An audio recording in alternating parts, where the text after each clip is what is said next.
Well, we have word that the first question is here through the Rapidian, and this one coming from Carol. It says, what effects have you seen or do you expect to see locally now that the new right to work law has gone into effect in Michigan that last week? Yeah, that's a good question. I mean, I can answer it from a personal perspective. The City Commission hasn't and won't take any particular action until we get to the point of ratifying the next round of labor agreements. But our labor contracts all begin expiring in this next year, and so it's after the the March 30th, 31st deadline that was set by the Act.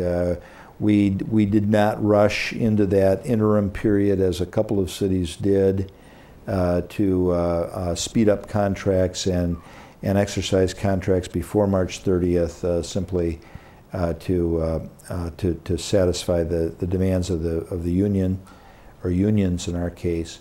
However, when the time comes and we negotiate the contracts, I see no reason why, and I think commissioners will generally agree with me, why we should change our practice simply because we can, and no longer collect union fees, union dues, and remit them back to the union. I think that's, you know, it's tough enough on the on organized labor that the individual employee can make their own decision as to whether or not they join the union. We are also, as the employer, given the right to say, you know, we're not going to collect your dues for you. You've got to collect those separately. I see no reason why we should do that in Grand Rapids, and I don't imagine that we'll force them for the employee to write their own check each month for their union dues, but rather we'll continue to collect them as a payroll deduction, as we've always done, from those employees who continue to belong to the union. And is part of that, and I don't know if this is a change or not, then is part of that employees, although they may receive the benefits of union representation, then don't have to be a part of the union? That's correct. That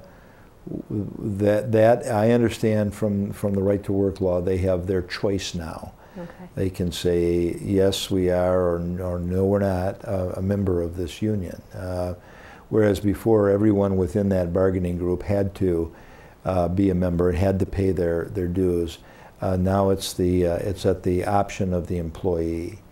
The other option then is for the employer to either continue to collect and remit, deduct the dues from their paycheck, or to say, nah, that's your problem now. You collect them any way you want. Okay. Those are the two options, and that's what we'll see in the city. It's hard for me to know and assess what's going to happen, you know, beyond our little city government here in Grand Rapids. What the effect will be on the state. Certainly, the advocates for it, and I was not one of those. Felt that it would create a labor environment that was much more conducive to business locating in Michigan. And so, you know, we'll see. We'll see if now they start lining up at the borders of Indiana and you know, wanting to move into Michigan. Nobody could be happier than that, than I, if they're moving to Grand Rapids. But I suspect there's not going to be a lot of that. I think when the day is done, the right to work was a punitive effort by a conservative legislature. The sad part of it for me is that the governor, who had said he would not sign that right to work bill if it ever came to his desk, ultimately signed it, and in doing so, he had to know how divisive that would be within the state, within the legislature. It is, I mean, on every vote they take, the Democrats are going to remember what the Republicans did to them with right to work. So things that, you know, we feel strongly about as a city, legislation we'd like to get approved that needs bipartisan support is less likely to have it as the result of the right to work legislation. That to me is the one travesty in it. Do you happen to have an approximate count on how many unions represent city employees here? We have 13 now.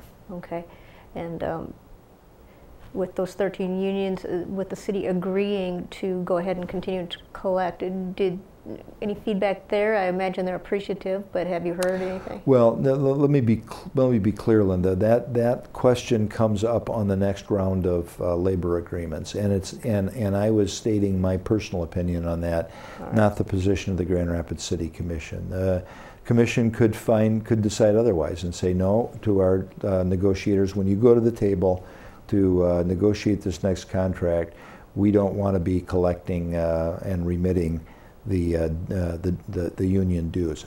I don't see this commission doing that. I'd be surprised if they did, but I want to be clear that that was my opinion alone when I stated it earlier. Understand. Thanks. Understand.